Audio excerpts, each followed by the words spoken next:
Bismillahirrahmanirrahim. Insya Allah di video kali ini kita akan membahas tentang sejarah Islam.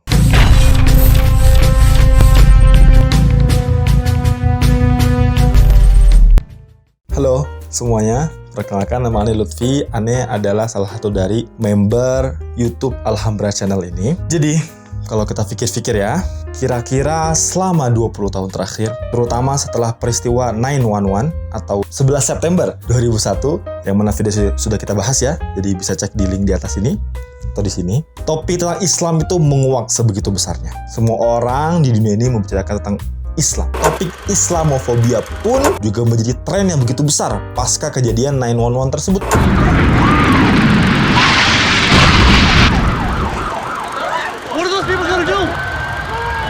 All the elevators are blocked out. Oh my God! So both towers are now. Okay, now I got an aircraft 6 miles east of the White House. Hello? Crystal City, just north of Crystal City.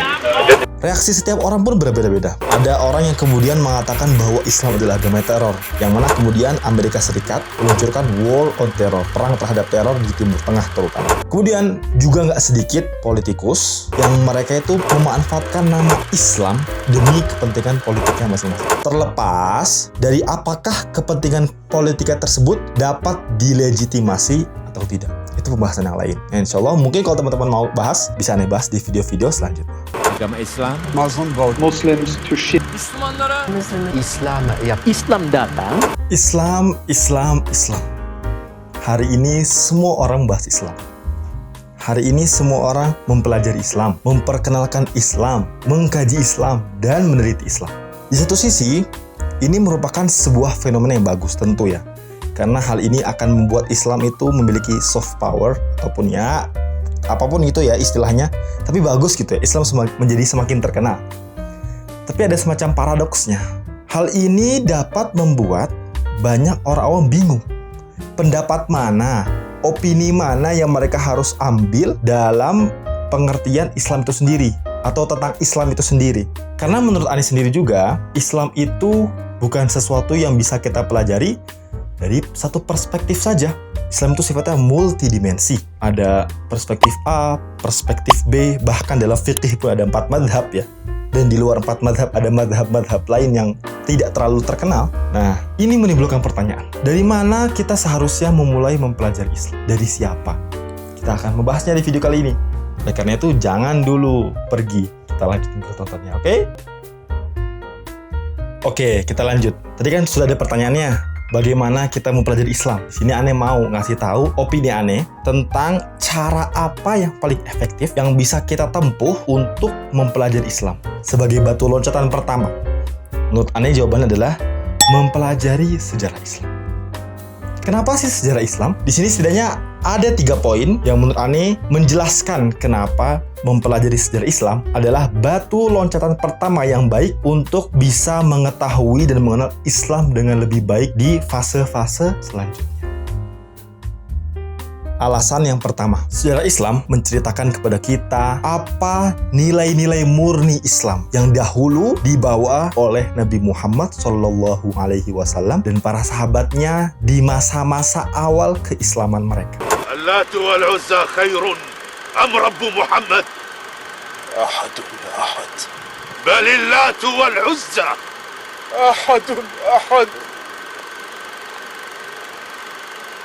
اكفر بمحمد وأرح نفسك من هذا أحد أحد عليك اللعنة يا غراب الشؤم.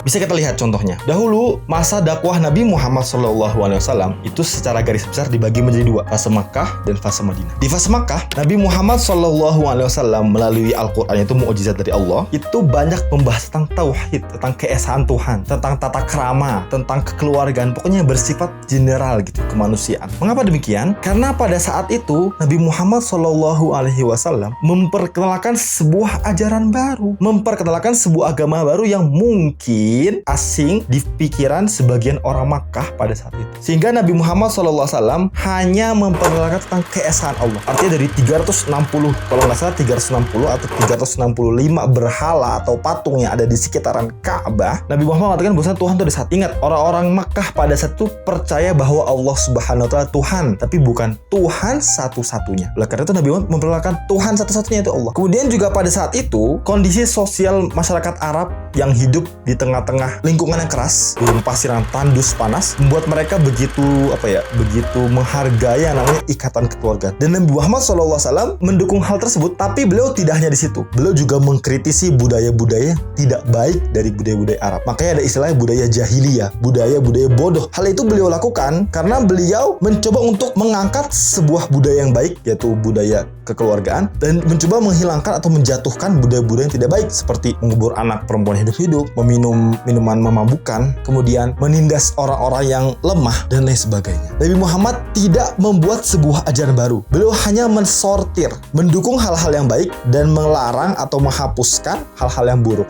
Itu yang pertama. Yang kedua, fase Madinah. Nah, baru di fase Madinah ini Al-Quran turun dalam bentuk hukum-hukum syariat atau hukum-hukum Islam yang kita kenal sampai saat ini. Di sini Rasulullah misalnya menyebutkan kewajiban sholat. Ingat, di Makkah juga ada sholat, tapi sholat bukan wajib, hanya pada saat pagi hari dan malam hari, belum 5 waktu. 5 waktu pada saat Isra Mi'raj di akhir-akhir fase Makkah. Kewajiban sholat, kewajiban puasa, kewajiban zakat, kewajiban haji, itu semua ditetapkan pada saat fase Madinah. Karena pada saat itu Rasulullah SAW dan para sahabatnya sudah memiliki sebuah lembaga atau institusi negara yang kokoh gitu, sehingga beliau bisa menekankan atau menegakkan hukum-hukum yang beliau diamanahkan oleh Allah Subhanahu wa Ta'ala. Itulah, jadi kita bisa membayangkan, oh ternyata dalam fase-fase dakwah yang perlu kita lakukan terlebih dahulu adalah meyakinkan orang dengan kebaikan dan menyingkirkan mereka dari keburukan-keburukan, dari budaya-budaya yang ada pada objek dakwah kita di sebuah masyarakat tertentu misalnya. Baru kemudian setelah orang-orang itu menerima dakwah kita, baru kita katakan bahwasanya kita diberitakan untuk A, kita dilarang untuk B. Baru kita jelaskan hukum-hukumnya sehingga orang tidak melakukan penolakan terhadap dakwah kita. Itu adalah poin pertama dari kenapa kita belajar Islam. Kalau seandainya ini dipelajari oleh seluruh politikus atau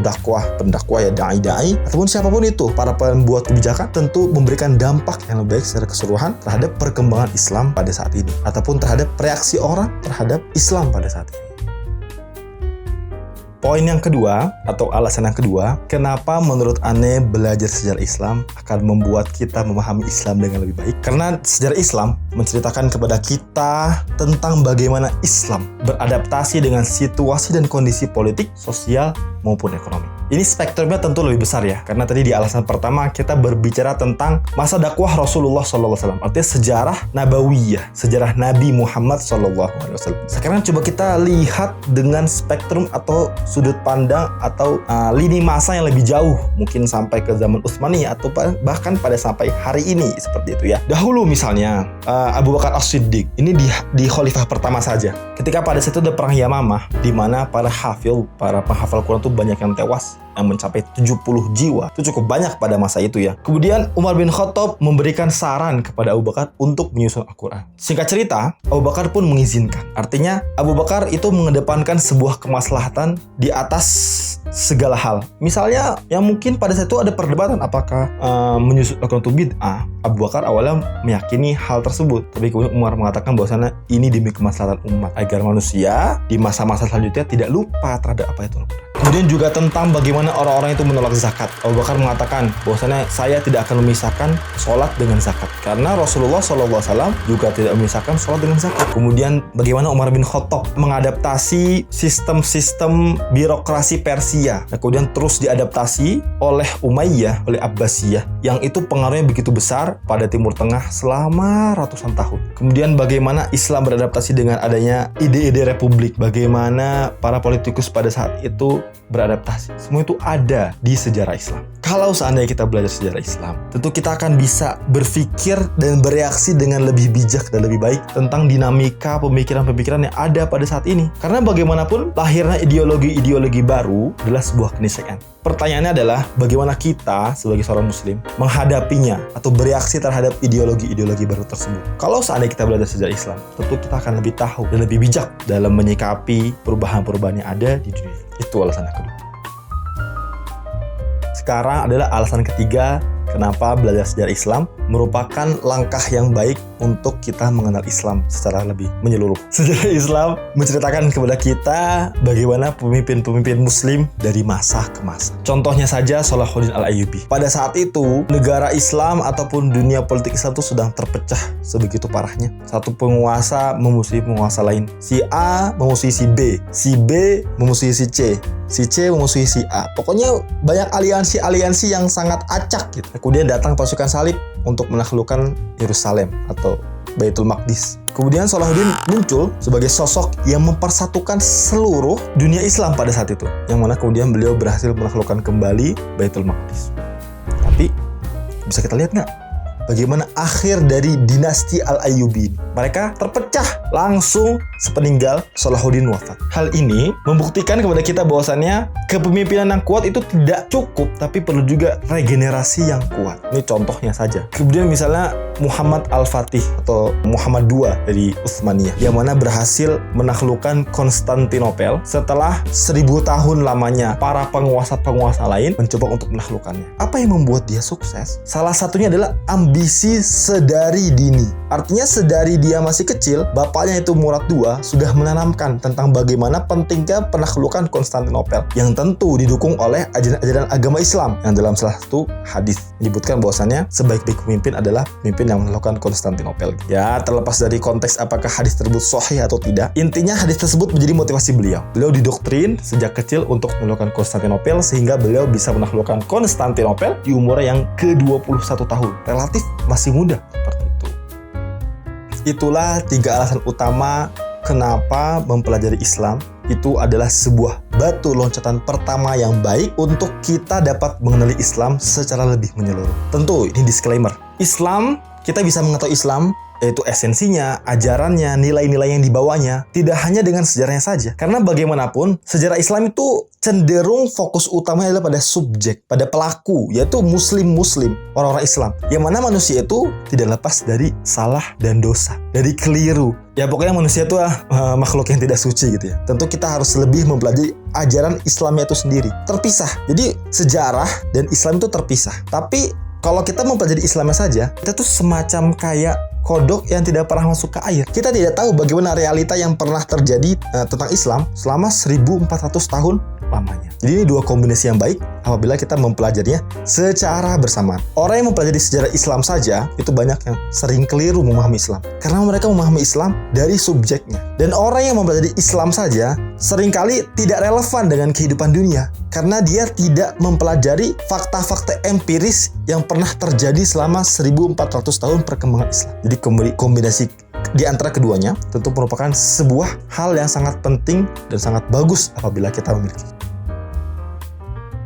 Baik, itu sekian dari Ane untuk video hari ini. Insya Allah selama 4 bulan ke depan, Juni, Juli, Agustus, September, Ane akan membahas hal-hal yang berkaitan dengan Islam. Adalah sejarah Islam, kepemimpinan Islam, hal-hal Islam, dan lain-lain sebagainya. Pokoknya berkaitan dengan sejarah Islam. Jangan lupa subscribe, like, dan komen. Teman-teman bisa komen menurut kalian kenapa sih belajar sejarah Islam tuh sebegitu pentingnya? Apakah secara relevan? Atau tidak? Sampai jumpa di video selanjutnya.